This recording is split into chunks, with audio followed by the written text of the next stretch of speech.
بچے میرے بھی ہیں، بیوی خاندان میرا بھی ہے، لیکن ایک چیز ستاتی ہے آج کہ اگر آج آپ سب کی باتیں سن کر کے ہم بھی کہیں تھوڑا جی لیں گے، ہم بھی 10 سال 12 سال 14 سال جو زندگی مل جائے جی لیں گے، کیونکہ ان کو نہ بولیں گے تو چھوڑ دیں گے، آسانی سے رہنے دیں گے۔ لیکن ایک نقصان ہم دیکھ رہے ہیں، کل کو آنے والی نسلیں پوچھیں گی، کل کو آنے والی نسلیں پوچھیں گی جب نبی کی شان میں کتے بھونکتے تھے ہمارے باپ دادا روٹیاں سیکا کرتے تھے، ان کے دلوں میں کون سا ایمان ہوگا، ان کے دلوں میں کیسی بزدلی آ جائے گی۔ لیکن میرے عزیزوں زیادہ سے زیادہ کیا ہوگا، موت تو سب کی لکھی ہوئی ہے، میری بھی ہے آپ کی بھی ہے، کسی دن بستر پر پاؤں رگڑ کر مر جائیں گے، لیکن ہم یہ سوچتے ہیں جب مرنا مقدر ہے ہی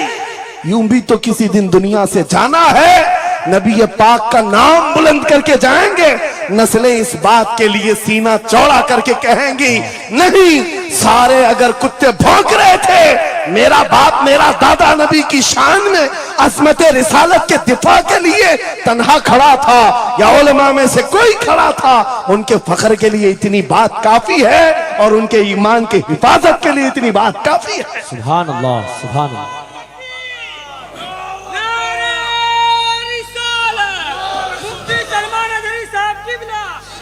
اس عظمت رسالت کے لیے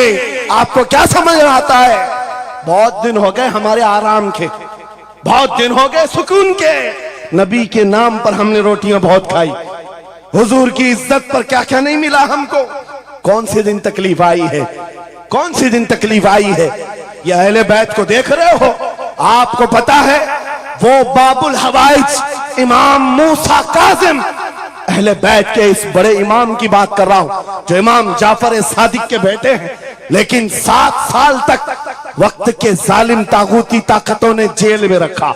زہر دے کر کے ختم کیا ہے۔ آپ کو پتا ہے امام محمد بن حسن عسکری جن کو زہر دے کر کے ختم کیا گیا، اہل بیت تھا جنہوں نے 20 سال جیل کاٹی ہے، رسول اللہ کے شہزادے تھے، وہ رسول اللہ کی آل تھے، آج تو لاکھوں میں ہے، اس وقت تو نبی کے شہزادے چنندہ تھے، پوری دنیا کے وہ مرکز تھے، لیکن جیلوں میں 20 سال گزارے، کسی کو 10 سال، کسی کو 12 سال، کسی کو 20 سال۔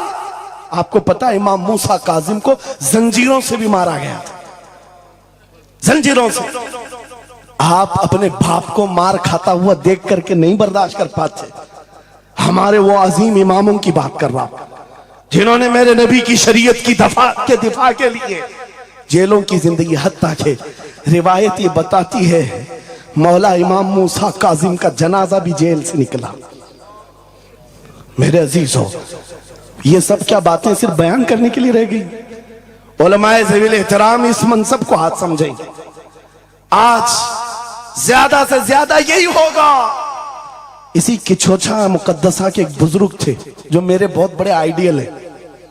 سید مظفر حسین کچھوچے، آزادی کے موقع پر بڑی مصیبتیں اٹھائی اور ان کو پکڑ کر کے، ایک شہزادہ ہے کچھوچا مقدسہ کا آستانہ، اور جیل میں ڈال دیا گیا تھا۔ آپ کو پتا ہے کچھوچا کے اس شہزادے نے ایک جواب دیا تھا جو میرا فیورٹ شعر ہے، پسندیدہ شعر ہے۔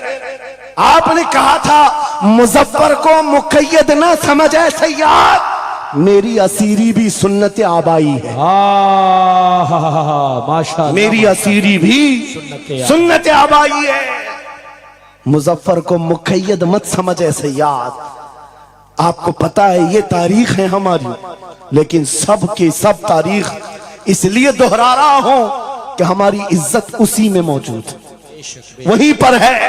واپس آ جاؤ ادھر ہی۔